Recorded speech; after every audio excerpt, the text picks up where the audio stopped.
ঝড় বৃষ্টির রাত, এক নাগারে মুষলধারে বৃষ্টি হয়েই চলেছে। মাঝে মধ্যে আকাশে বিদ্যুৎ গর্জে উঠছে। এমন সময় দেখা যায় শিমুলতলির জঙ্গলে তিনটি পরী উড়তে উড়তে কি যেন খুঁজছে। রুমি, জয়, আমরা আর বেশিক্ষণ এই ঝড় বৃষ্টিতে উড়তে পারবো না। আমাদের এক্ষুনি কোনো এক নিরাপদ স্থানে আশ্রয় নিতে হবে। তুমি ঠিক বলেছ মীরা, এই প্রবল ঝড় বৃষ্টিতে আমি আর ডানা মেলতে পারছি না। আমাদের যে থামলে চলবে না। আমরা যে রহস্যময় সোনালী ফল খোঁজার জন্য এখানে এসেছি, সেই ফল নিয়ে অতি শীঘ্রই আমাদের পরিরাজ্যে ফিরতে হবে। না হলে যে ঝড় বৃষ্টি থামলেই আমরা আবার খোঁজা শুরু করব। এখন চলো আমরা ওই গাছের নিচে গিয়ে আশ্রয় নিই। ঠিক আছে, চলো। এরপর তিন পরী রুমি, জয় ও মীরা একটি গাছের নিচে দাঁড়ায়। ঝড় বৃষ্টি আরো জোরালো হতে থাকে। এই জঙ্গল থেকে কিছুটা দূরে এক মাটির কুটিরে বসবাস করে এক কাঠুরে দম্পতি। গিন্নি, ঝড় বৃষ্টি যে আরো বাড়ছে, আমাদের কোণে ঘরের চাল উড়িয়ে নিয়ে না চলে যায়। চুপ করো তুমি, এমন অশুভ কথা বলনি। আমারও তো চিনতে হচ্ছে বাগানে আমের গাছগুলোতে আমগুলো ঠিক আছে কিনা। যা ঝড় দিচ্ছে মনে হয় সব আম ঝড়ে পড়ে যাবে। আমি বরং হারিকেনটা নিয়ে একবার বাগানে গিয়ে দেখে আসি আমগুলো ঝড়ে পড়ে গেল কিনা। এই কথা বলে মহেশ হারিকেনটা নিয়ে ঘর থেকে দুয়ারে বেরিয়ে দাঁড়ায়। তখনই আকাশে জোরে বিদ্যুৎ গর্জে ওঠে। আর এই দেখে ললিতা দুয়ারে বেরিয়ে এসে তার স্বামীকে বলে, বাজটা মনে হয় আশেপাশে কোনো গাছে পড়লো। আকাশের অবস্থাটাও একদম ভালো না। মনে হয় সারা রাতই ঝড় বৃষ্টি হবে। শোনো না, বলে কি আমরা বরং শুয়ে পড়ি, কাল সকালে না হয় তুমি বাগানে যেও। ওদিকে তখন জঙ্গলে দেখা যায় গাছের গোড়ায় ওই তিন পরী আর দাঁড়িয়ে নেই। তারা মাটির উপর লুটিয়ে পড়ে আছে। চলো গিন্নি, আমরা বরং শুয়েই পড়ি। এই কথা বলে মহেশ ও তার স্ত্রী ঘরে গিয়ে তাদের বিছানায় শুয়ে ঘুমিয়ে পড়ে। এরপর রাত যত গভীর হয় বৃষ্টির বেগ আরো বাড়তে থাকে। রাত পেরিয়ে ভোরের দিকটায় ঝড় বৃষ্টি একদম থেমে যায়। এরপর ধীরে ধীরে সকাল হয়। গিন্নি, সকাল হয়ে গেছে। আমি এবার জঙ্গলে গিয়ে দেখি আমাদের আমগুলো ঠিকঠাক আছে কিনা, না ঝড়ে সব আম পড়ে গেল। ঠিক আছে, যাও তবে, আমি রান্না চাপাই। এরপর মহেশ তার কুড়ুল সঙ্গে নিয়ে জঙ্গলের দিকটায় যায়। তারপর তাদের আম গাছের কাছে গিয়ে দেখে এক অদ্ভুত কাণ্ড। তাদের আম গাছের নিচে তিন অতীব সুন্দরী পরী শুয়ে রয়েছে, আর তাদের পাশে গাছের ডাল ভেঙে পড়ে রয়েছে। আমি কি দেখছি? এই যে রূপকথার গল্পের মতো ডানাওয়ালা পরী, কি অপরূপ সুন্দরী! কিন্তু ওরা এভাবে মাটির উপরে পড়ে রয়েছে কেন? আমি একটু কাছে গিয়ে দেখি তো। মহেশ একটু সাহস নিয়ে পরীদের কাছে গিয়ে তাদের ডাকতে থাকে। শুনছো? তোমরা কারা? কোথা থেকে এসেছো? শুনছো? আমার কথা শুনতে পাচ্ছো? ওঠো, তোমরা এভাবে মাটির উপরে শুয়ে রয়েছে কেন? কি হয়েছে তোমাদের? মহেশের ডাকাডাকি শুনে তিন পরীর জ্ঞান ফিরে আসে। তখনই তারা উঠে দাঁড়ায়। তারপর, আমাদের এক্ষুনি উড়ে পালিয়ে যেতে হবে, চলো তোমরা। মীরা, জয়, আমার ডানায় খুব ব্যথা, আমি ডানা মেলতে পারছি না। দাঁড়াও, আমি এক্ষুনি জাদুদণ্ড দিয়ে তোমার ডানা ঠিক করে দিচ্ছি। এ কি, আমার জাদুদণ্ড কোথায় গেল? আশেপাশেও যে কোথাও দেখতে পাচ্ছি না। তোমাদের কোনো ভয় নেই গো, তোমরা আমাকে বিশ্বাস করতে পারো। আমি এক গরিব কাঠুরে, এই জঙ্গলের পাশেই এক মাটির কুটিরে থাকি।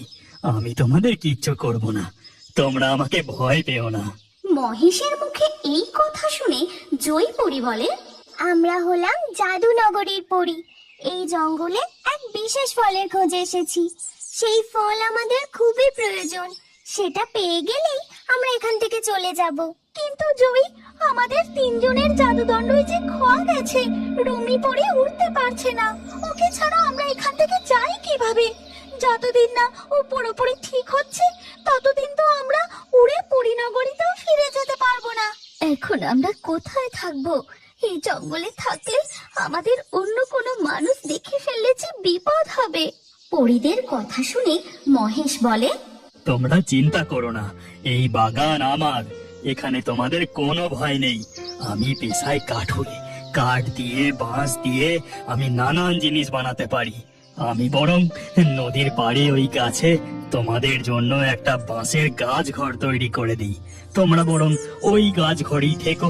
ঠিক আছে, যতদিন না রুমির ডানা ঠিক হচ্ছে আর আমরা আমাদের জাদুদণ্ড ও ওই মায়াবী ফল খুঁজে পাচ্ছি, ততদিন আমরা আপনার তৈরি কাজঘরেই থাকবো। ঠিক আছে, ঠিক আছে, তোমাদের যতদিন ইচ্ছা তোমরা ততদিন ওই কাজ ঘরেই বসবাস করো, কেমন? গাছের উপরে বাঁশের তৈরি গাছ ঘর তৈরি করে ফেলে, আর পরীরা ওই গাছ ঘরের মধ্যেই থাকতে শুরু করে। ওদিকে মহেশ ঝরে পড়া কাঁচা আম কুড়িয়ে কাঠ কেটে বাড়ি ফিরে যায়। তারপর তার স্ত্রী ললিতাকে সব কথা খুলে বলে। ও মা, এ তো অবিশ্বাস্য ঘটনা।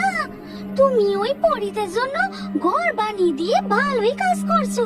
আমাদের বাড়িতে 3 পরী বসবাস করছে, এইটা গ্রামের মানুষ জানতে পারলে বড় মুশকিল হতো।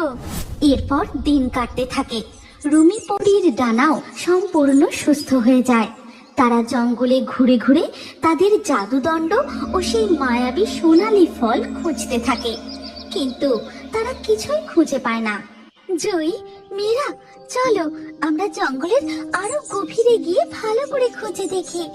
আমরা নিশ্চয়ই সেই দিকে মায়াবী সোনালী ফলের সন্ধান পাবো।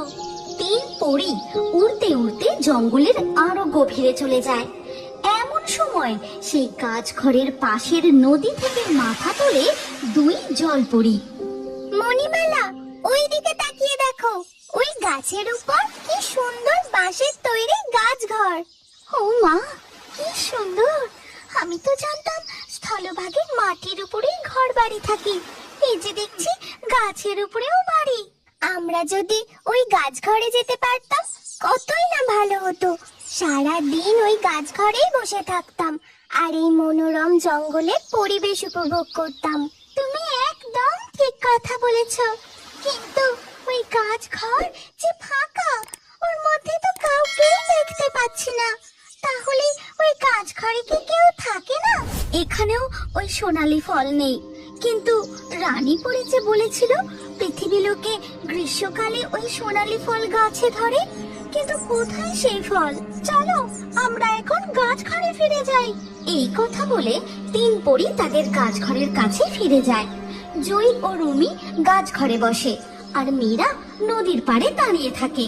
তখন জলপরীরা পরীদের দেখে বলে, তোমরা কারা গো? তোমরা উড়তেও পারো? ওই গাছঘর কি তোমাদের? এক ভালো কাঠুরে আমাদের এই গাছ ঘর বানিয়ে দিয়েছে। আমরা হলাম পরীনগরের পরী। এক বিশেষ ফলের খোঁজে আমরা এই পৃথিবী লোকে এসেছি। এখানে এসে আমরা বড় বিপদে পড়েছি। কি বিপদ বলো আমাদের, যদি আমরা কোনো সাহায্য করতে পারি। তোমরা আমাদের সাহায্য করবে, কিন্তু তোমরা কারা? আর ওভাবে গলা অবধি জলে তোমরা কি করছো? আমরা হলাম জলপরী। জলের মধ্যে আছে আমাদের রাজ্য। সাগর নদীতে ঘুরে ঘুরে বেড়াই। এবার বলো, তোমাদের কি বিপদ হয়েছে? ঝড় বৃষ্টিতে আমরা এই জঙ্গলে আটকা পড়ি।